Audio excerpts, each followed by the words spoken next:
Hello mga mi! Welcome to my mini vlog! Happy Tuesday mga mi! Malamig na umaga na naman kaya ayan, nagpakulo naman ako ng tubig na pampaligo. At habang naghihintay ako kumulo ng tubig, nagtimpla na ako ng barley. Every morning talaga ay umiinom kami ng barley. Masarap din kasi at saka maraming benefits ka na makukuha dyan. At ayan, natapos na ako maligo mga mi at konting ayos lang muna bago tayo pumasok sa trabaho.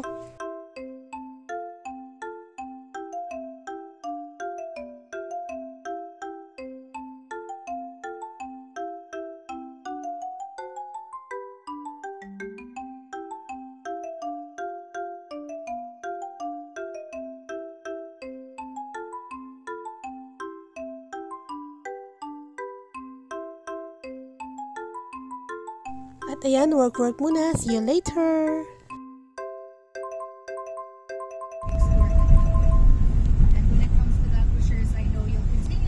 At ayan, uwian na at sinundo muna ako ng aking papa. Pero bago ko umuwi mga mi, dumaan muna ako dito sa Pure Gold kasi may bibili na ako mga konting kailangan ko para sa lulutuin ko ngayong dinner. At ito lang naman ang nabili ko mga mi. Meron kasi ako hinahanap pero wala silang stock kaya yan lang muna. Pagka uwi ko, nagpatulong muna ako sa aking ate Eliza para sa gagawin kong dinner. Pinabalatan ko lang muna sa kanya yung carrots at ang patatas. At pagkatapos niya balatan ang patatas at carrots, ako naman ang nag-slice ng maliliit. Pagkatapos ng preparation mga mi, nagsimula na ako mag-isa ng bawang at sibuyas. Pinapula ko lang yan. Then after yan mga mi, nilagay ko na yung giniling na baboy.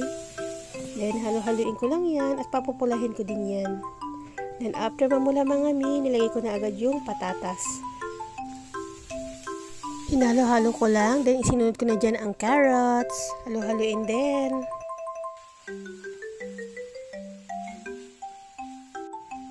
Agad ko din sinunod mga mi ang bell pepper. At syempre, mekos-mekos nyo din yan mga mi. After mag-isa ang mga ingredients mga mi, tinimplahan ko yan, nilagyan ko ng patis, konting asin, paminta, konting asukal. At syempre, lagyan din natin ng tomato sauce at ng oyster sauce. At konting tubig na rin mga mi para hindi masyadong tuyo. At para lumambot na rin yung patatas at carrots. At kapag okay na ang lasa mga mi, pakuluin nyo na mabuti para maluto ng gusto yung tomato sauce para hindi rin siya agad mapapanis. At ayan mga mi, ready na ang aming dinner at syempre tikiman time. Masarap naman siya mga mi, paborito rin kasi ito ng aking mga anak.